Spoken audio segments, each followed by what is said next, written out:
33 variable, a book, and you are riding the dragon. So, walking as the new you, even when the world misunderstands.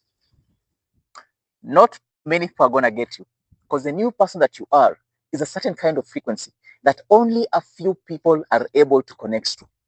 So, majority are going to be left out and you're going to be associating with these people every day. So, what do you do to walk as a new you, even if the world misunderstands you? So there will be a gap, sometimes long, between who you know yourself to be and how the world responds. Those are two different things. So this gap is not a mistake. It is the testing ground. Are you able to walk and continue walking into who you are? Do you really believe who you are is needed at this time? Do you believe that you have changed and become a new you? Yeah? Can you continue walking without constant reinforcement? Can you remain embodied when misunderstood? Can you let results unfold without rushing explanations? Yeah, most people abandon their path here, not because it is wrong, but because it is lonely. Most of the times you'll be alone. You don't have people whom you resonate with, whom you are at the same frequency with. You're gonna lose a lot of friends. You're gonna lose family. You're gonna lose the normal ways of people doing this because most people are shallow. They don't want you to be in the same level that you are. So don't mistake that. So you're gonna be in a very lonely journey. This journey is super lonely. So I'm sure you really feel it right now. You are lonely. People don't understand you. Your parents don't understand you. Your siblings don't understand you. The friends that you used to have are distant because you've become a totally different kind of person. Yeah. So you do not need universal understanding.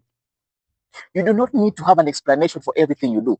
You do not need to have an explanation of who you have now become. You do not need to explain to anybody why you have changed. You do not need to explain to your friends why you have become a different person because they'll judge you. They don't understand you. They don't know who you are anymore. And they're going to throw things at you. You've changed. You've become this and that. They'll talk a lot of things. But don't worry. It is you who you are. The most important thing is be you. Embody your true self. Embody who you are. Embody who you have become. You've worked so hard to be this. You've worked so hard to walk through the fire. You've worked so hard to live out things. You've worked so hard to accept who you have now become. And this has been a lonely journey. You've walked alone. You've walked without friends, without family, without peers. So don't ever get disappointed about who you are. Don't apologize for it. Do not apologize for it at all. Embody who you are and walk with power, walk with might, walk with purpose, walk your head high and never be distracted by everything they're going to throw at you or show you and tell you. Never be distracted about that. So most conscious leaders face the need to feel understood and accepted by people they interact with. They would want to get approval to prove that what they are doing or what they're working on is making sense. Most of the time you want people to tell you, yes, what you're doing is good. You want people to share and like and comment on your things or they're sharing on social media, but most of them will not share because they don't connect with such kind of things. In fact, if you are in a very high frequency, most of your content will not get even engagement because they are not in that frequency. They are not connected to that frequency. They're not tapping into that tribe. Yeah. So never be afraid. Continue walking your light. Those who are resonating and in that frequency will get to you in time. When it is time. That is super important. Believe in time. The most important thing is walk into who you are. Embody who you are. Embody your new self without apology and continue walking in your path. Continue creating in your path. Continue creating and bringing in things from consciousness that has been allowed to be brought into you.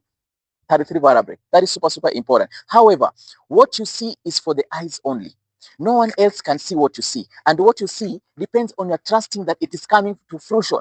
Or else it will die in the womb and may not grow to maturity if birth happens. Okay. So what you're bringing in is super important because you are the one who has tapped into that frequency. You have chosen to become the womb to bring in, to incubate all that material and bring in into this reality. Most of the things you're seeing here right now was brought in by someone. Someone thought of it, tapped into a frequency, envisioned it, and worked and brought it without apology, without even with all the distractions they were told, all the things they were called. They were called names, they were called mad people, they were called things that told that whatever you are saying will never happen, but they always come to pass because time is super important. You're just ahead of your time. You have come in and you're working with peers who are still in other low frequencies. They are not connected to the frequency that you are connected to. So never be discouraged by that. You are a pioneer. You are a founder. You are a pace setter. You are here to set the trend. You are here to bring in what others have already brought in, and it has chosen you. That's why you walk through the fire. That's why you became who you are, for you to tap into and connect into and bring in what you are bringing in. Bring in what you're bringing in without apology.